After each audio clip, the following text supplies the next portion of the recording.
এদিকে পর্যাপ্ত আমদানি আর সরবরাহ থাকলেও রাজধানীর বাজারে বাড়ছে ছোলা খেজুর সহ কিছু পণ্যের দাম। ক্রেতাদের অভিযোগ, রমজানের আগে বাজার কারসাজির চেষ্টা হতে পারে। আর বিক্রেতারা বলছেন, চাহিদা বাড়ায় দাম কিছুটা বাড়তি। আসছে রমজানকে সামনে রেখে রাজধানী বাজারে বেচাকেনা বেড়েছে খেজুর, ছোলার মতো বেশ কিছু পণ্যের। তবে এসব পণ্যের দাম গত এক মাসে বেশ কিছুটা বেড়েছে। ঢাকার বাজারে জিহাদি খেজুরের কেজি গত মাসে 180 টাকায় পাওয়া গেলেও তা এখন কিনতে হচ্ছে 250 থেকে 300 টাকায়। নাখাল খেজুর 250 টাকা থেকে বেড়ে এখন 350 টাকা এবং অন্যান্য সব খেজুরের দামও কেজিতে 50 থেকে 200 টাকা পর্যন্ত বাড়তি দামে বিক্রি হচ্ছে।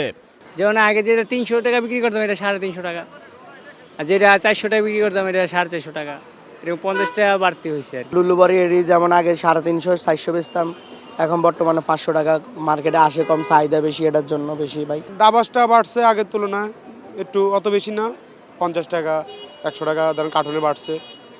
আবার মাসুক আছে, আবার কিছু মাল কমছে। বিক্রেতাদের দাবি চাহিদা বেড়ে যাওয়ায় যোগানে কিছুটা টান পড়েছে, ফলে দাম বেড়েছে খেজুরের।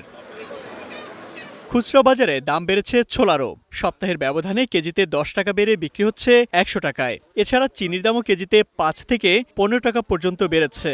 ভাই বাংলাদেশে সব জিনিসের দাম বেশি, খালি ঊর্ধ্বগতি হচ্ছে, কোনো দিকে নিম্নগতি নাই। সদরঘাটের থেকে মনে করেন যে 5 টাকা খরচ হলে এখানে এসে পড়লো 6 টাকা, বেচবো কত আমি 60 টাকা। অথচ যারা কিনে আনে তারাই কিন্তু এই সিন্ডিকেটটা করে। একটা হচ্ছে ভালো কোয়ালিটির, একটা হচ্ছে মিডিয়াম কোয়ালিটির, একটা হচ্ছে লো কোয়ালিটির, যার কারণে আপনার 10 টাকা কেজিতে এদিক ওদিক হেরফের হচ্ছে। কারণ এটা কোয়ালিটির উপরে নির্ভর করে, আপনি কি নিচ্ছেন সেটা আপনার উপরে নির্ভর করবে।